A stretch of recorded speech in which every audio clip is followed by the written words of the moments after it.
कहाँ अकेलापन होता है? तुमने देखा कहाँ है? कभी दूर हुई हो? केवल कल्पना कर रहे हो। हम अकेले हैं? हम अकेले बचपन से दूर हैं? हम अकेले हैं? अभी तो आपसे इतने लोग नहीं मिलने आते होंगे जितने लोग हमसे मिलते हैं। ये तो बाहरी है, और अंतर में हमारे प्रभु हमारे साथ हैं, हर कदम हर पल हमारे साथ है।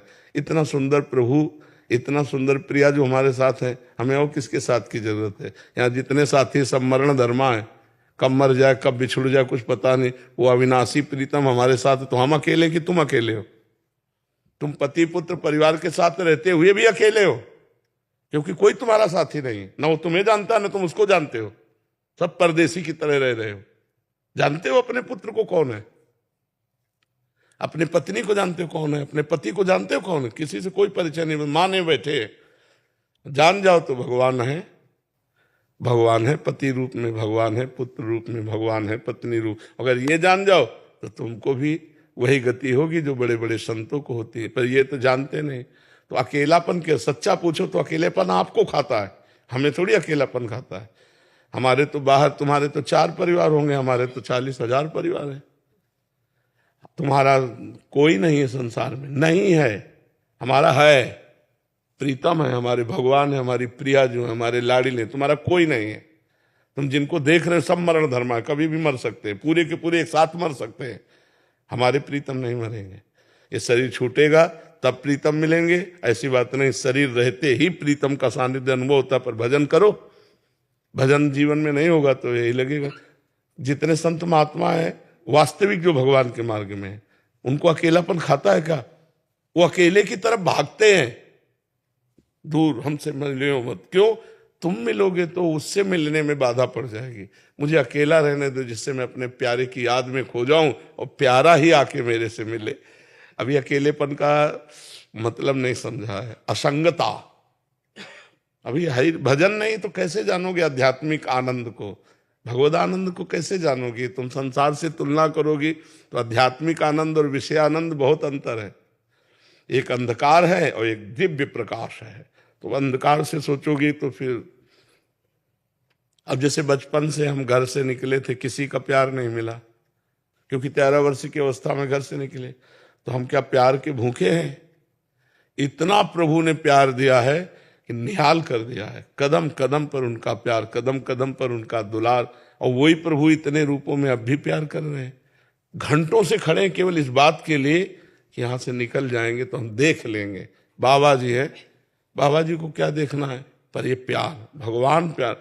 तो ये हमें लगता है कि आपका अभी अज्ञान ही ऐसा अनुभव करा रहा है कि अगर हम सब कुछ छोड़ देंगे तो हम अकेले हो जाएंगे, अकेलापन लगेगा। महाराज जी, इसमें जैसे भागवत जी में आपने बोला था कि उसका मैं सब कुछ हरण कर लेता हूँ, इसका वास्तविक रहस्य क्या है महाराज जी? राग हरण कर लेते हैं भगवान, उसकी आसक्ति अहंकार राग हरण कर लेते हैं। जैसे अम्बरीश जी चक्रवर्ती सम्राट महाभागवत है, पूरा ऐश्वर्य वैभव भगवान ने अपहरण कर लिया क्या?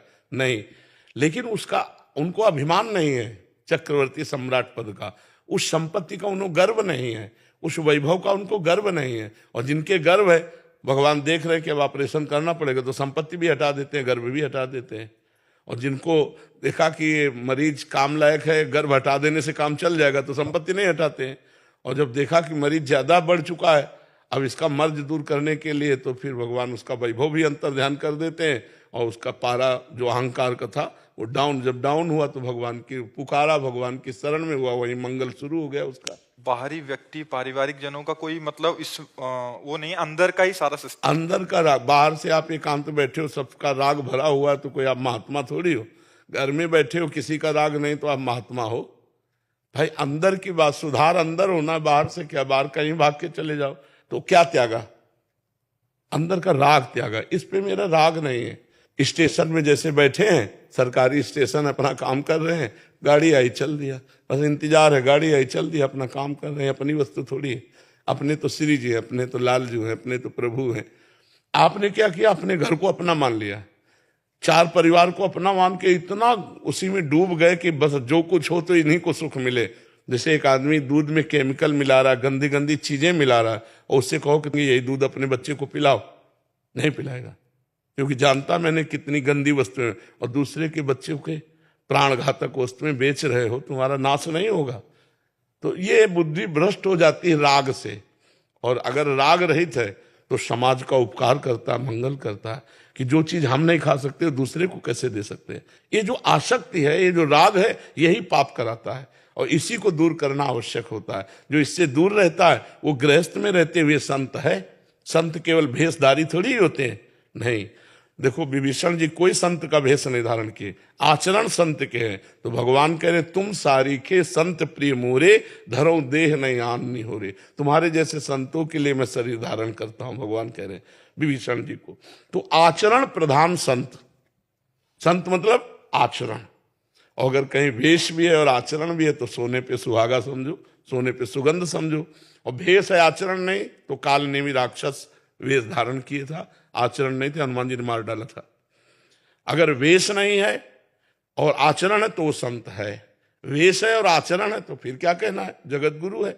और अगर वेश है आचरण नहीं तो असंत है, वो संत केवल वेश धारण मात्र से नहीं हो जाता। जी वीरेंद्र सिंह जी, करनाल सिंह जी। श्री हरिवंश महाराज जी। महाराज जी, कुछ जगह काम में जहां हम कार्यरत हैं वहां दोष दर्शन बड़ा जोर का होता है महाराज जी, नाम छूटता है उसकी वजह से। हाँ, बार बार मन और संग वहीं गिराता है महाराज जी, ऐसी। लेकिन हमको फिल्म में दोष दर्शन तो नहीं होता, बस ध्यान देखना है। जैसे फिल्म में मारा जा रहा है, कत्ल हो रहा है, तो हम मनोरंजन करते हैं कि ये एक फिल्म है। हमने पहले दिमाग में बैठा लिया है कि एक ये फिल्म है, एक झूठा नाटक है।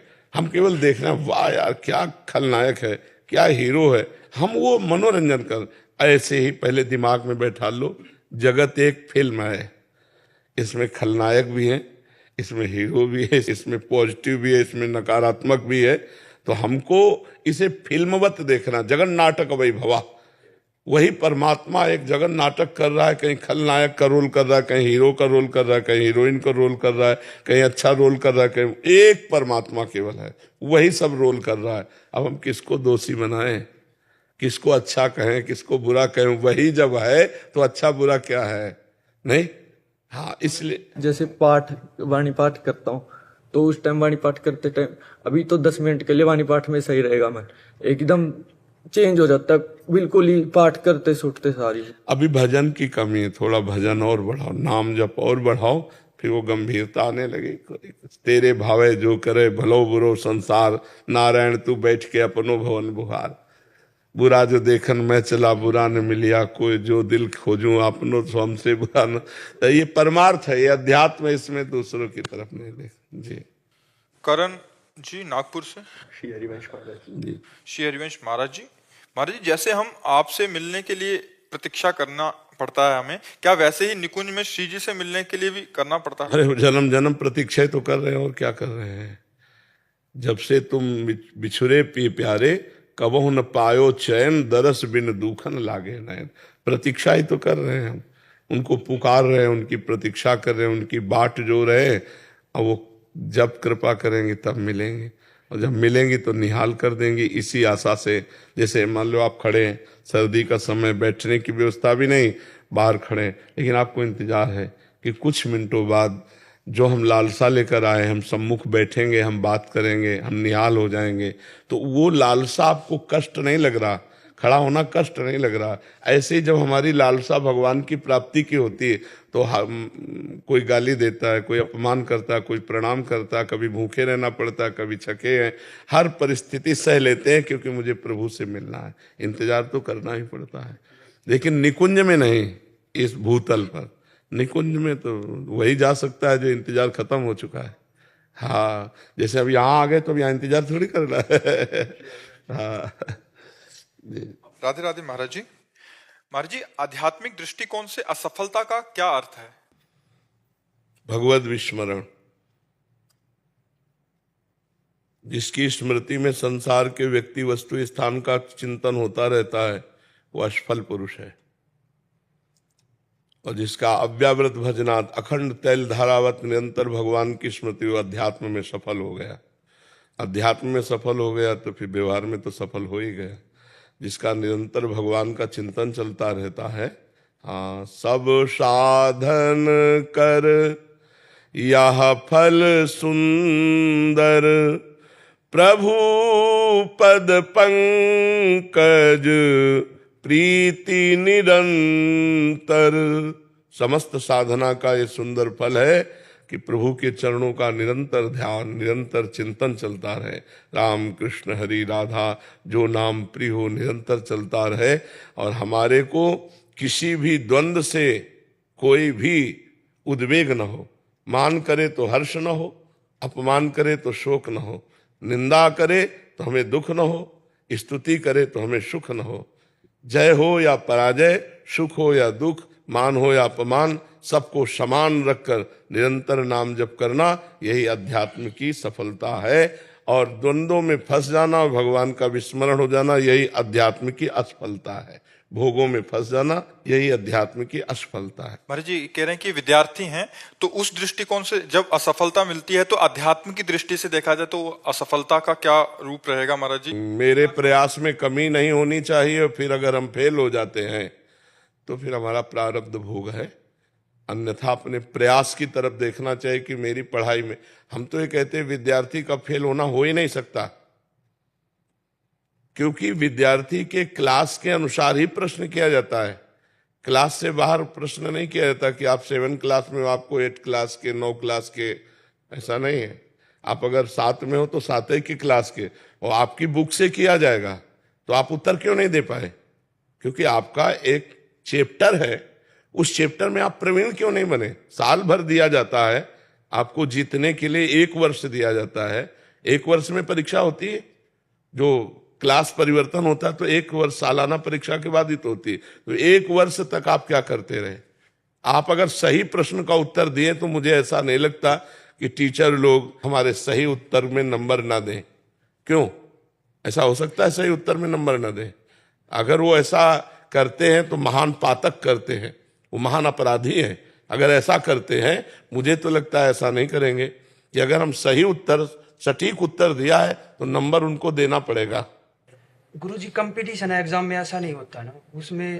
पर जी कुछ जैसे अभी पढ़ाई हो गई, ग्रेजुएशन या हो गई, उसके बाद आईएएस या आईपीएस आदि की तैयारी करते हैं जब बच्चे, तो कहीं से भी हर फील्ड का ज्ञान होना चाहिए उन्हें। उसके लिए तो अब इतनी पढ़ाई कर चुके हो तो तुम्हें हर फील्ड का ज्ञान नहीं है? योग्यता के अनुसार ही प्रश्न होगा। मुझे ऐसा नहीं लगता है कि जो चैप्टर आपसे अछूता हो उसके विषय में पूछा जाए। जैसे जीके होती है, जनरल नॉलेज होती है ना गुरुजी, उसमें तो कुछ भी पूछ लेते हैं। तो हमको जनरल भारत के अंतर्गत पूछेगा, विदेश के अंतर्गत पूछेगा, तो हमारी खोपड़ी इतनी बड़ी कि हम ब्रह्मांड को पूरा याद कर सकते हैं। अगर हम ब्रह्मचर्य से सही चले और अपनी पढ़ाई पर ध्यान दें तो कोई ऐसी बात नहीं जो हम बोल ना सके, कोई ऐसी बात नहीं। जैसे आप कितने सीढ़ियां चढ़ के आए, तो अंजाद में तो लगभग तुरंत बोलना चाहिए 40 नहीं, 40 तो नहीं, 35 है, नहीं आप गिन लीजिए। आपको अपने उत्तर में बिल्कुल फिट, वो गिनने थोड़ी जाएंगे। अच्छा चलो दूसरा प्रश्न, अपने को बिल्कुल सटीक उत्तर देने के लिए एकदम विश्वासपूर्ण रहना है। ऐसा नहीं हो सकता, नहीं जी ऐसा है, आप प्रमाणित कीजिए बिल्कुल उसमें। तो उसके लिए आपको ब्रह्मचर्य और अपनी विद्या और सब अध्ययन और सब जानकारियां, हम जिस डिपार्टमेंट में जाना चाहते हैं हमको हर जानकारी रखनी है। तो ऐसे थोड़ी, अब जैसे अपने लोग हैं, अब ज्ञान मार्ग का प्रश्न कर दो आप, या भक्ति मार्ग करो या कर्म मार्ग करो, अष्टांग योग का करो, तो आपको हर उत्तर मिलेगा। तो गुरुजी आप जैसी बुद्धि कहाँ से मिले? ब्रह्मचर्य से। आज का नौजवान इसी से तो पतित हो रहा है, चाहे वो बच्ची हो चाहे बच्चा हो। ऐसा हवा चल गई, अब तुम करोगे बॉयफ्रेंड, करोगे मनोरंजन, तो स्कूल का जो प्रश्न आएगा उसका उत्तर कौन देगा? तुम्हारी बुद्धि वैसे ही भोगों में रम गई। इसीलिए तो ब्रह्मचर्य रहने की बात हम कहते हैं। तो अगर ब्रह्मचर्य नहीं रहोगे, नाम जप नहीं करोगे, तो बुद्धि तो मंद हो ही जाएगी। फिर अपने ही क्लास का उत्तर नहीं दे पाओगे, फिर सार्वजनिक जो जानकारियां हैं उनको कैसे आप जान पाओगे? अब हम गृहस्थी में नहीं गए, लेकिन आप गृहस्थी का कोई भी प्रश्न पूछो, हर उत्तर आपको मिलेगा। एक बार सुन लिया, हमारे दिमाग में बैठ गया और दिमाग को वहीं लगा दिया, दिमाग को लगा दिया, वही बात अनुभव हो गई, वही तुम्हें बोल दिया। जी डॉक्टर सत्या सारस्वत जी, श्री हरिवंश महाराज जी। महाराज जी आप कह रहे हैं कि आप एक सर्जन हैं, प्लास्टिक सर्जन, जैसे तालू होठ आदि कटे हों बच्चों के तो उनकी निःशुल्क सर्जरी करते हैं और अध्यात्म मार्ग में चलने का प्रयास कर रहे हैं। कि कह रहे हैं कि ध्यान एवं ज्ञान मार्ग पर लगभग 26 वर्ष भटकने के बाद 2 वर्ष पहले आपकी कृपा से प्रेमा भक्ति मार्ग पर अग्रसर होने का परम सौभाग्य मिला और 2.5 महीने से आपसे मंत्र दीक्षा एवं शरणागति भी मिली। महाराज जी जोर से आवाज होने पर हम नाम को बोल सकते हैं परंतु मंत्र को नहीं। मंत्र जप में ध्वनि से व्यवधान होने पर एकाग्रता के लिए क्या करें? हाँ, हमने इसका अभ्यास किया था, शायद सत्संग में बताया भी है। अभ्यास से बहुत बड़ा बल मिलता। हमको जब परेशानी होती, जब गांव में कोई ब्याह वगैरह होता, बड़े बड़े भोपो जब बजते, तो जो जिस आश्रम में रहते तो बिल्कुल सीधे वहां सुनाई देता, तो बहुत विक्षेप पड़ने लगा। हमें पहले भोजन में विक्षेप पड़ा तो अभ्यास बनाया भोजन का, फिर बात करने में विक्षेप पड़ा तो बात करते हुए सामने वाले के मुख पे नाम लिखना, उससे उसका समाधान हुआ। तो अब ऐसा अभ्यास है कि आप नगाड़ा बजाओ, हमारा उतने ऊंचे स्वर से अंदर से मंत्र चलेगा, मंत्र में विक्षेप नहीं पड़ सकता। आप चाहे हमारे कान में आकर के पूरा साउंड खोल दो तो भी हमारे मंत्र में विक्षेप नहीं पड़ेगा। अभ्यास, तो हम ऐसा अभ्यास करें, हम उसको विक्षेप पहले ही मान लेते हैं। जैसे साउंड बजा, कोई गाना बज रहा है, कोई ऐसी बातें हो रही हैं या कोई अच्छी, तो हम उसको पहला काम क्या करते हैं, विक्षेप मान लेते हैं। अब हमारी धारणा बन गई कि विक्षेप है। हमको तुरंत सोचना है कि हमको मजबूत होना है, इस स्थिति में भी मंत्र नहीं छोड़ना है। पक्का साउंड बज रहा है, हम एक एक अक्षर मंत्र का चिंतन कर रहे हैं, सामने मंत्र लिखते जा रहे हैं, एक एक अक्षर, एक एक। हम उसे मानते ही नहीं कि विक्षेप है, हम और आनंद में हो जाते हैं। हमारा आनंद अंदर का झूम रहा है, बाहर से वो बैंड बज रहे हैं, हमें क्या फर्क पड़ना है। पर ये अच्छे अभ्यास से होगा, अभी तो विक्षेप पड़ेगा। और अच्छा अभ्यास हो जाए तो फिर दुनिया के चाहे बैंड बजे, अपने कोई फर्क नहीं हो। हम अगर आंख मूंद के बैठ जाएं, जैसे तबला, हारमोनियम, ढोलक सब बज रहे, तो जैसे हल्की सी आवाज सी लगती, कुछ हो रहा है, बस खत्म। अपने सामने मंत्र लिखा चल रहा है, उसी का चिंतन कर रहे हैं। इतने रूप हैं, सुबह से इतनी भीड़ थी, एक भी व्यक्ति का चिंतन नहीं, क्योंकि हर व्यक्ति में भगवान का दर्शन करते हुए, हर व्यक्ति में भगवान का भाव करते हुए, सबको देखते हैं, सबको ऐसे देखते हैं, लेकिन सबको देखते हुए किसी को नहीं देखते। छठवां दिन हुआ, उसको लगा शायद आज छठवां दिन भगवान को प्रणाम करते हुए 7 दिन हो गए। हम हर दिन दौड़ के विघ्न को साधना बना लें, कोई भी विघ्न हमें परास्त न करे, हर विघ्न को साधना बना ले। तो हमें जब साउंड हो तो उस समय साउंड में लिखा और फिर चिंतन उसका किया। जब तो नहीं हो पाएगा क्योंकि अभ्यास नहीं, तो लिख तो सकते हैं ना, तुम्हारा किडनी विडनी सब ठीक है। अरे तो आपने हमें डरा क्यों दिया? क्योंकि सुनने में विक्षेप पड़ेगा तो इंसान बनता। सारी जिंदगी में तेरी पत्नी ने, परिवार ने, सबने समझाया तो इंसान बन पाया, लेकिन मौत के भय से 5 दिन में इंसान बन गया। और वही जब होगा तो साउंड से ज्यादा जोर अंदर होगा, जितना साउंड बजेगा उतने जोर अंदर आने लगेगा। इसलिए शंकर जी अपनी मौत को गले में लटका के चलते हैं। दैवी कृपा होती है, दुनिया वालों देख लो, भगवती कृपा होती है। काल जब आप प्रयास करोगे तो आप 2 बातन को भूल मत, जो चाहे कल्याण। नारायण राधा राधा तो चलते फिरते बोल सकते हैं, जो ओम कृष्णाय हरे वासुदेवाय वाला याद रखना चाहिए। जो मौत को याद रखता है वो गुनाह नहीं करता, जो भूल गए अपनी मृत्यु को वो गलत कर रहे हैं। फिर उसको बैठ के ही जपना पड़ेगा। नहीं, अगर आप अपने से बताइए ना, आपको पता चल जाए कि आप 1 घंटे बाद मर जाएंगे तो क्या कोई गलत काम करेंगे? ठीक है। स्वप्न बहुत ज्यादा आ रहे हैं, गलत काम तो विचारों के ही जब आदमी ये मान लेता है कि मैं तो मरूंगा ही नहीं। मैं तो लगता है अगर ठीक समय से नींद लो तो स्वप्न की गुंजाइश ही नहीं है। अब 24 घंटे में 3-4 घंटे अगर लेटोगे तो बेहोश होकर सो जाओगे कि स्वप्न तो तब आते हैं जब अधिक समय हम लेटते हैं। चीज सीखने योग्य है। नींद से अधिक समय लेटते हैं तो मन